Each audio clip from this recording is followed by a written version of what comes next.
안녕하세요. 마이크로소프트 김민정입니다. 오늘은 많은 IT 담당자께서 최근 고민하고 계시는 윈도우즈 10 배포 방안을 주제로 세션을 준비했습니다. 준비된 내용은 화면에서 보시는 것과 같습니다. 본격적인 시작에 앞서서 현재 윈도우즈 운영체제 점유율 추이를 먼저 확인해 보겠습니다. 2009년 7월에 윈도우즈 7이 처음 출시되었고 출시된 지 약 4년 만에 OS 점유율 1위를 차지했습니다. 이후 2015년 7월에 윈도우즈 10이 출시가 되었는데요. 출시 당시에 윈도우즈 7의 점유율을 보시면 가히 독보적인 것을 확인하실 수 있습니다. 윈도우즈 10 출시 이후에 약 한 3년 반 정도가 흘러가고 있습니다. 한국 기준으로는 2018년 상반기 그리고 글로벌적으로는 2018년 12월에 윈도우즈 10이 가장 많이 쓰는 운영체제가 되었고요. 그래서 이제 마이크로소프트의 대표 운영체제가 되었다고 보실 수 있습니다. 하지만 여전히 윈도우즈 7의 점유율은 높은 편인데요. 2020년 1월 14일이 되면 10년 동안 사랑받아온 윈도우즈 7의 기술 지원이 종료가 되기 때문에 한국 기준으로 약 36%에 속한 기업들은 윈도우즈 10으로의 전환을 고려하실 때입니다. 말씀드린 대로 이제 1년도 안 남은 기술 종료에 대비해서 윈도우즈 10 배포를 준비하셔야 합니다. 우리가 기술 지원을 종료한다라는 의미는 윈도우즈 보안 업데이트 또는 소프트웨어 업데이트를 받지 못한다는 것을 의미하는데요.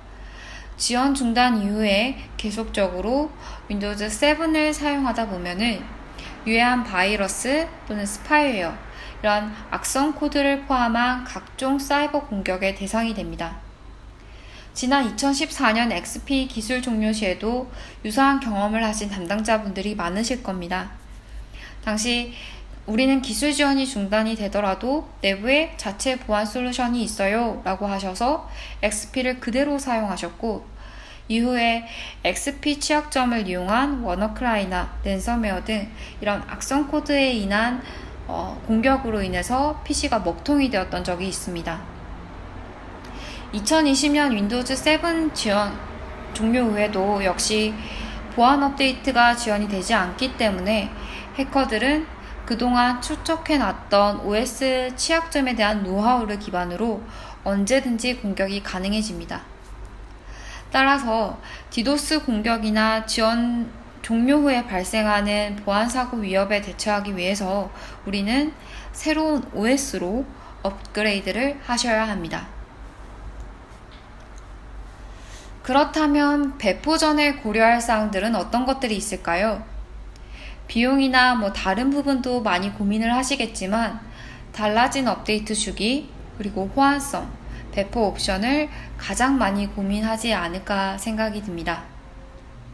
먼저 윈도우즈 애저 서비스라고 해서 윈도우즈를 더 이상 제품이 아닌 서비스 형태로 제공을 함에 따라서 업데이트 주기가 크게 변경이 되었습니다. 따라서 이러한 업데이트 주기에 맞춘 기업만의 내부 표준 주기를 수립을 하셔야 합니다. 그리고 빼놓을 수는 없는 부분이 바로 이 호환성 부분인데요. XP에서 윈도우즈 7으로 업그레이드를 해본 경험이 있으신 담당자의 경우에는 이 호환성에 대한 부분을 굉장히 우려하실 겁니다. 보통 저희가 호환성 문제를 해결하고 또 실전 테스트를 진행하고 또 기업 내에 순차적으로 전환을 한다라고 하는 이 절차를 고려했을 때 이 남은 1년의 시간은 결코 긴 시간이 아닐 것입니다. 마지막으로 윈도우즈 10을 효율적으로 배포하기 위해서는 우리는 어떤 도구와 어떤 기술을 써야 하고 또 어떻게 준비해야 되는지도 고민의 대상이 될 텐데요. 오늘은 이러한 고려사항에 대해서 자세히 풀어나가 보도록 하겠습니다. 먼저 윈도우즈 업데이트 변화에 대해 말씀을 드리겠습니다. 보통 업데이트 주기를 설명할 때 아이폰을 예시로 많이 사용하는데요. 아이폰은 새로운 버전이 출시가 되면 우리가 폰을 바꾸는 것이 아니라 폰에서 바로 iOS 업데이트를 진행을 합니다. 마찬가지로 윈도우즈도 윈도우즈 7, 8, 10 이렇게 다른 제품으로 업그레이드하는 것이 아니라 업데이트하는 방식으로 변화가 이루어졌습니다. 이것은 기술의 흐름의 변화가 빨라졌기 때문인데요. 예전의 운영체제는 기술의 흐름을 어느 정도 예측하는 것이 가능했지만 이제는 보안에 대한 허점을 계속해서 관찰을 해야 되기 때문에 새로운 운영체제가 나오는 주기가 짧아지게 되었습니다. 따라서 이 교체 중간쯤에 투입되었던 서비스팩 형태가 아니라 수시로 운영체제를 시장의 요구사항에 따라 변화하는 방법으로 변경이 되었습니다. 앞으로 두 가지의 업데이트가 발표가 됩니다. 기업에서는 최신의 생산성 그리고 최신의 보안 기능을 얻기 위해서 이러한 릴리즈를 계속 사용하는 것을 권장을 드립니다. 따라서 이러한 업데이트, 릴리즈 순환에 따라서 기업에서도 역시 마찬가지로 순환 프로세스로 대응이 필요합니다. 첫 번째, 계획 및 준비 단계에서는 윈도우즈 인사이더 프로그램을 통해서 소수의 사용자, 예를 들면은 IT 담당자분들이라던가 개발자들을 대상으로 앞으로 나올 기능들을 미리 테스트하고 호환성을 검증해 보실 수가 있습니다. 만약 이 특정 기능이 작동하지 않는다 라고 하시면 피드백을 보낼 수가 있기 때문에 조기에 문제점을 파악을 해서 해결을 하실 수가 있습니다. 이 단계가 완료가 되면 광범위한 배포에 앞서서 조직의 한 10% 사용자의 대상으로 앱이나 인프라, 장치 등을 검증하는 데 적합한 파일럿 배포를 하는 것을 권장을 드립니다. 이렇게 유효성 검사가 완료가 되면은 이제 조직 내 나머지 PC에 광범위하게 배포를 진행을 합니다. 이후에 또 다른 릴리즈가 나왔다라고 하면은 이런 업데이트 프로세스를 다시 한 번 더 반복을 진행을 합니다. 윈도우즈 10 기능 업데이트는 말씀드린 대로 매년 2회 3월과 9월경에 릴리즈가 됩니다. 각 릴리즈는 릴리즈가 된 날짜로부터 18개월 동안 서비스가 제공이 됩니다. 만약 우리 기업은 윈도우즈 10 엔터프라이즈를 쓴다 라고 하실 경우에는 3월에 배포되는 릴리즈는 동일하게 18개월 동안 서비스를 받지만 9월에 업데이트되는 릴리즈의 경우에는 30개월 동안 서비스를 제공받으실 수 있습니다. 관리자는 이러한 리듬 기반으로 새로운 윈도우즈 기능 배포에 대한 준비를 진행을 하실 수가 있습니다. 다음은 호환성에 대한 부분입니다. 어플리케이션 호환성은 OS 배포 프로세스의 핵심 요소라고 보실 수 있습니다. 윈도우즈 10은 기존 앱이 그대로 작동하기 위해서 많은 작업들을 수행을 하고 있습니다.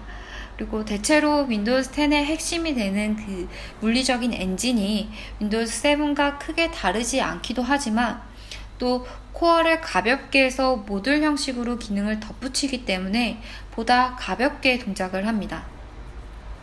따라서 기업에서 직접 개발해서 쓰는 특별한 앱이 아니라면 응용 프로그램 호환성 문제는 거의 일어나지 않습니다. 만일 우리 기업에서 사용하고 있는 어플리케이션이 최신 윈도우즈 10에 지원되는지 확인을 하고 싶다 라고 하시면은 여기 readyforwindows.com에서 검색을 하셔서 확인을 하실 수가 있습니다. 또는 우리 윈도우즈 7에서 잘 작동하는 앱이 있었는데 윈도우즈 10으로 업그레이드하고 나서 작동이 멈췄다 라고 하시면은 패스트 트랙 프로그램 중에 하나인 데스크탑 앱 어슈어 프로그램을 이용하실 수가 있습니다. 조건에 맞는 고객이라면 무료로 지원을 받으실 수 있기 때문에 관심이 있으신 분들은 담당하고 있는 파트너사 또는 CN토트로 문의를 주시기 바랍니다. 이제 윈도우즈 10을 배포하기 위해서 고려할 수 있는 옵션들을 알아보도록 하겠습니다. 총 3가지의 옵션으로 고민을 해보실 수가 있습니다. 첫 번째로 가장 많이 쓰이고 또 전통적으로 배포하는 방법인 윈도우즈 이미지를 만들어서 이제 다시 배포하는 방법인데요. 이거는 조직에서 필요한 모든 설정, 그 다음에 앱, 정책, 그 다음에 무선 랜 이런 설정들을 드라이버를 사용을 해서 사용자 지정 이미지를 만들어 가지고 기존에 가지고 있던 컴퓨터에 덮어 쓰는 방법 또는 지우고 다시 설치하는 방법으로 배포를 진행을 하는 방법입니다. 이러한 과정은 디바이스 수가 많아질수록 투자해야 되는 시간과 비용 그리고 OS를 최적화하기 위한 노력이 많이 필요로 하게 됩니다. 윈도우 7이나 8같이 지원 주기가 10년으로 길었던 이런 제품은 이렇게 배포를 하더라도 크게 문제가 없었는데요. 윈도우즈 기능 업데이트 변화, 그러니까 자주 업데이트가 됨에 따라서 이런 전통적인 배포 방식도 변해야 합니다. 그래서 권장드리는 방법으로는 패키지 파일을 사용을 해서 프로비저닝 하는 방법, 그리고 클라우드 서비스에 연결을 하는 오토파일럿 방법을 권장을 드립니다. 이것은 따로 이미지를 제작을 하지 않더라도 조직이 원하는 설정을 신속하게 배포할 수 있는 방법입니다. 그래서 이미지를 사용하는 것보다 노력과 비용을 현저히 낮추실 수가 있습니다. 그리고 마지막 옵션으로는 사용하고 계시는 윈도우즈 7이나 8에서 바로 업그레이드 하는 방법이 있습니다. 먼저 첫 번째 방법인 이지 디플로이먼트 방법을 알아보도록 하겠습니다. 최신 배포 방법으로는 두 가지의 메커니즘을 사용하실 수가 있습니다. 첫 번째는 클라우드 기반의 오토파일럿입니다. 이 경로는 IT 부서의 개입 없이 사용자가 장치를 완전히 조직의 환경에 맞게끔 구성하실 수 있기 때문에 대부분의 조직이나 또는 특히 원격으로 떨어져 있는 조직에 권장되는 방법입니다. 관리자는 최종 사용자가 장치를 수신할 때 이렇게 최상의 설치 환경을 보장하기 위해서 미리 오토파일럿 서비스에 이 장치와 사용자에 대한 프로필을 등록을 해서 동작이 되는 방식입니다. 이는 클라우드 서비스인 인튠 그리고 윈도우즈 스토어를 통해서 구성을 하실 수가 있습니다. 윈도우즈 10 최초 배포 후에도 지속적으로 업그레이드 관리를 편하게 하기 위해서는 초기부터 오토파일럿 방법으로 진행하는 것이 최적의 방법으로 보실 수 있습니다. 두 번째로는 윈도우즈 구성 디자이너를 사용을 해서 윈도우즈 장치에 적용해야 할 사용자 지정 패키지를 만드는 방법입니다. 이는 클라우드 사용이 불가능하거나 또는 동일한 스펙의 수많은 컴퓨터에 우리가 정책을 배포해야 할 때 유용하게 사용하실 수 있는 방법입니다. 오토파일럿이 어떻게 작동하는지 보시겠습니다. 먼저 배포되는 모든 새 장치 또는 기존 장치에 대한 장치 아이디가 필요합니다. 이러한 장치 아이디는 하드웨어 벤더 업체에서 전달을 받거나 또는 기존 장치에서 간단한 스크립트로 장치 아이디를 직접 수집을 하실 수가 있습니다. 이 장치 아이디를 수집을 하면은 윈도우즈를 자동 배포할 배포 서비스에 업로드 하실 수가 있습니다. 이 업로드 후에 적용해야 하는 설정에 대한 프로필을 구성을 합니다. 그런 다음 조직의 구성원에게 이 장치, 새로운 장치를 제공을 하고요. 이 최종 사용자는 네트워크에 연결을 해서 본인의 아이디와 패스워드를 입력하면 자동으로 기업의 설정이 배포가 완료가 됩니다. 만일 오피스 365를 사용하고 있다면 훨씬 더 쉽게 배포를 하실 수가 있습니다. 그래서 이렇게 장치를 받은 신규 사용자는 신규 PC를 개봉했을 때 언어 설정을 진행하고 이후에 키보드 레이아웃을 설정합니다. 이후에 지금 보시는 것처럼 네트워크를 설정을 하는데요. 이 과정을 건너뛰지 않고 와이파이든 유선이든 인터넷을 연결해 줍니다. 연결이 완료되면 윈도우즈는 오토파일럿 배포 서비스를 체크를 합니다. 그러면 이렇게 회사 로고와 함께 회사 메일 주소와 비밀번호를 입력할 수 있는 창이 나오는데요. 여기에서 사용자는 회사 본인의 메일 주소와 비밀번호를 입력을 해서 인증을 받습니다. 인증을 받고 나서 부팅이 완료되면 조금만 기다리시면 조직의 설정이 바로 배포가 됩니다. 장치는 기본적으로 Azure AD로 조인이 되어 있고 또 인튠으로 관리가 됩니다. 그래서 여기에서는 회사 정책에 따라서 오피스와 기타 어플리케이션이 바로 설치가 되었음을 확인하실 수가 있습니다. 다음의 방법으로는 윈도우즈 구성 디자이너를 통한 배포 방식입니다. 만일 클라우드로의 배포가 우리는 아직 불가능하다, 또는 대량으로 동일한 구성으로 우리가 배포를 해야 된다, 또는 직원이 새 신규 PC를 받았을 때 이미 다 구성이 완료된 상태에서 받아야 된다 라고 하실 때 이 윈도우즈 구성 디자이너를 통해서 프로비저닝 패키지 파일로 배포를 하실 수가 있습니다. 프로비저닝 패키지라는 것은 설정, 프로필, 자사 이런 것을 합쳐서 프로비저닝 패키지라고 하는데요. 보통 저희가 윈도우즈 홈 또는 프로 여기에서 엔터프라이즈로 에디션을 변경해야 되거나 또는 인증서, 와이파이와 같은 연결 프로필, 또 시장 메뉴, 기업의 정책 이러한 것들을 한 대로 모아서 패키지 파일로 생성을 해서 USB나 또는 네트워크 공유 폴더 또는 파워쉘로 배포를 하실 수가 있습니다. 네, 다음은 지금 현재 사용 중인 윈도우즈 7 장치에서 바로 업그레이드하는 옵션을 알아보도록 하겠습니다. 이 방법은 오직 OS만 교체되는 방법으로 기존에 사용하고 있던 앱이나 설정 데이터 또는 필요한 드라이버 이런 것들을 다시 설치하지 않고 자동으로 마이그레이션 할 수 있는 방법입니다. 그래서 프로세스의 일부로 진행이 되다 보니까 응용 프로그램을 다시 설치 안 해도 되어서 이 업그레이드에 대한 이 프로세스도 기존 배포보다 훨씬 더 빠릅니다. 만일 업그레이드 중에 문제가 생기거나 아니면 업그레이드 후에 문제가 생긴다면 다시 롤백해서 수행을 해보실 수가 있습니다. 일반적으로 SCCM과 MDT 도구를 사용을 해서 업그레이드 프로세스를 자동화하실 수 있습니다. 이 인프레이스 업그레이드를 사용할 수 없는 시나리오가 몇 가지가 있는데요.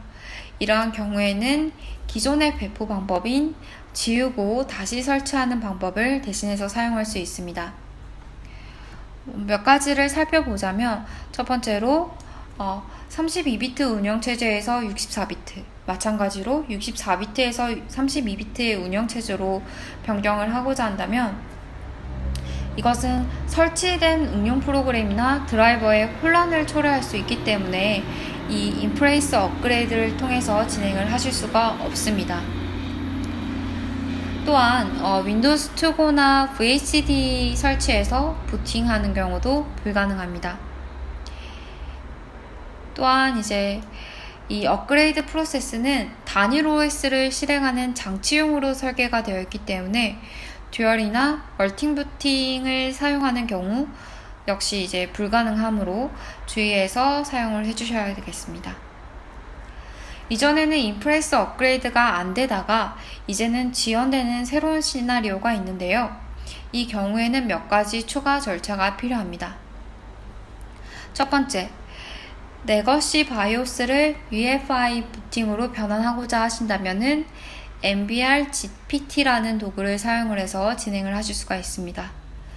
그리고 두 번째로는 비트라커를 제외한 타사에서 사용하는 디스크 암호화 소프트웨어를 사용하고 계신다 라고 하시면은 리플렉트 드라이버스 설정을 통해서 암호화 드라이버를 프로비저닝 하실 수가 있습니다. 네, 마지막으로 이미징을 만들어서 배포하는 방법입니다. 기존 배포 방법은 많이 알고 계실 텐데요. 시스템 센터 컨피규어 매니저, 그러니까 SCCM이나 마이크로소프트 디플로이먼트 툴킷, 저희가 MDT라고 부르는 이 플랫폼을 이용해서 이미지 기반으로 배포를 하실 수가 있습니다. SCCM과 MDT 모두 기존 배포 프로세스를 좀 보다 쉽고 효율적으로 수행할 수 있도록 추가 기능을 계속해서 제공을 하고 있습니다. 따라서 최신 버전의 도구를 사용하는 것을 권장을 드립니다. 이 배포 시나리오에는 이미징 도구 또는 응답 파일, 네트워크를 통해서 여러 가지의 그 환경에 따라 배포할 수 있는 시나리오가 다양한데요. 그래서 원하시는 시나리오를 선택해서 배포를 하실 수가 있습니다. 그래서 우리는 관리자가 할 것인지 사용자가 바로 할 것인지 또는 신규 디바이스에서 할 것인지 아니면 디바이스를 교체할 것인지 또는 이러한 방법들을 이용할 것인지 그리고 이 방법들 중에서 어떠한 플랫폼을 사용을 해서 배포하실 것인지에 따라서 배포할 수 있는 옵션이 다양하게 있습니다. 네, 이상으로 이론 설명은 여기까지만 드리고요. 윈도우즈 MVP인 이준영 부장께서 지금까지 설명드린 이 내용들을 데모와 함께 보여드리고 또 고객 사례를 함께 소개해 드리도록 하겠습니다.